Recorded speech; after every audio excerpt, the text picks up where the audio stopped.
Nate G 219 to help it back and better. You know what it is. Story number 2 for today. Been real busy trying to get work done around the house, work done at work. You know, life. Got to do what a man's got to do to keep food on the table for the family. But today's story about one of them sickos. What happens to them sickos? Just another tale from the Indiana State Prison and horrendous things that can happen if you got one of them cases. And you know what I'm talking about if you got one of them cases. So back January 2023 this year, one man found dead and 2 injured after a fire broke out at the Indiana State Prison. Not very clear how the fire broke out, but 1 dies, 2 injured. That's all it states. 48-year-old Michael W. Smith of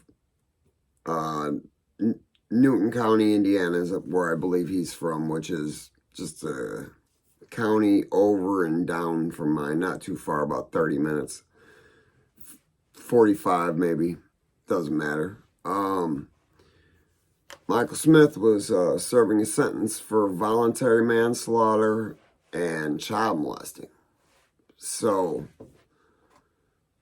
he was serving 20 on that bad one and 2 years, 5 months on, I'll just say 2.5 years on the other one. But he was sentenced on the same day for both of them. That means that they happened not necessarily, I mean, all right, well, he was running from one thing. While he was running, he killed another person. So that's why there's 2 different cause numbers, and that's why the sentences were ran separate. But prior to that, in 95, he was given 25 years. He only had to serve 12 and a half, and probably got out sooner than that because of the 50% law at the time for voluntary manslaughter. Couldn't really figure out much of what that was about, or I couldn't figure out anything what that was about. But so the man had 2 bodies and a kitty fiddler case. So what do you think happened? Gas is easily obtainable. I mean, as a convict, you get a job in the prison, especially if you're there for a long time. Well, a big prison has a lot of grass. That grass is going to get cut somehow. And do you think a CO is going to do it? And do you think the state's going to pay a facility to do it? Hell no. No, there's going to be a crew that does it. And a lot of times that crew been there, some of them 20, 30 years. They don't have anybody sending them money from the outside. So selling a Visine bottle of gasoline for $50, $100, you think our gas prices are high.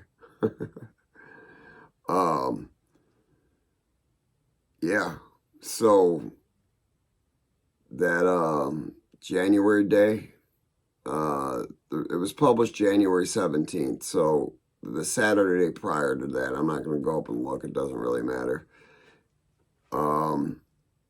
Michael found himself torched.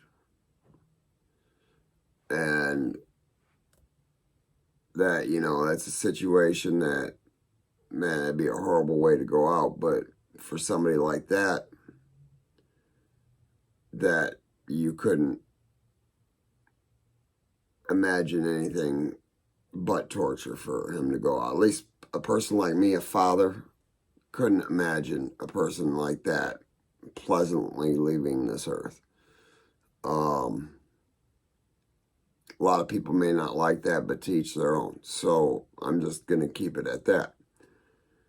So Indiana State Prison has known to have an issue with fires. I can look up a story. There's about a guy cooking meth, and he caught himself on fire. There's another one that happened in 2017. In fact, let me click a little bit.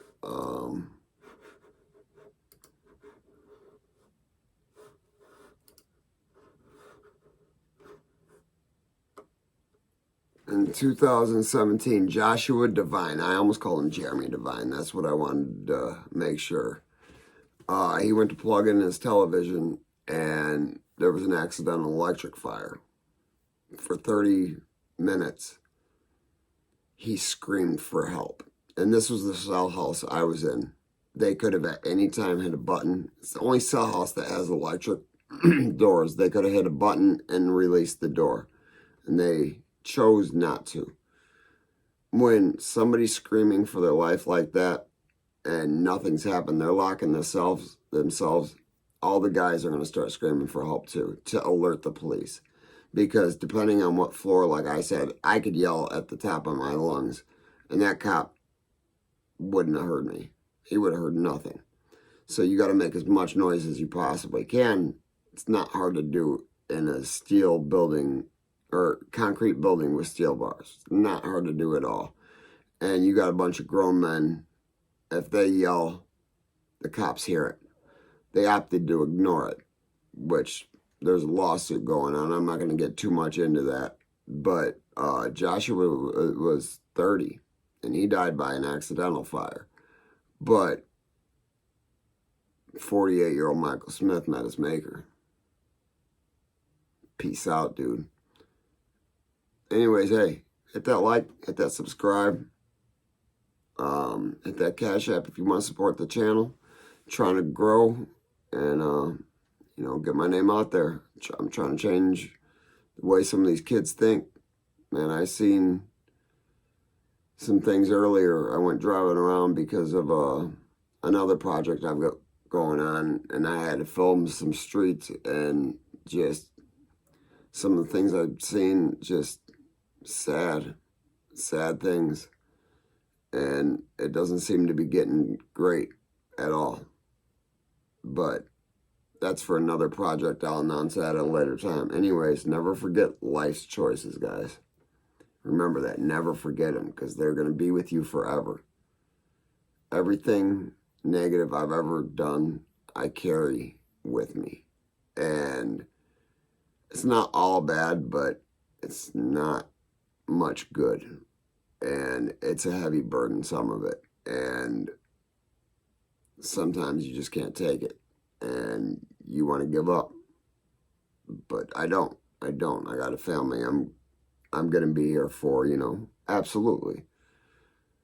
So, but that being said, if I ain't hating it, you ain't making it.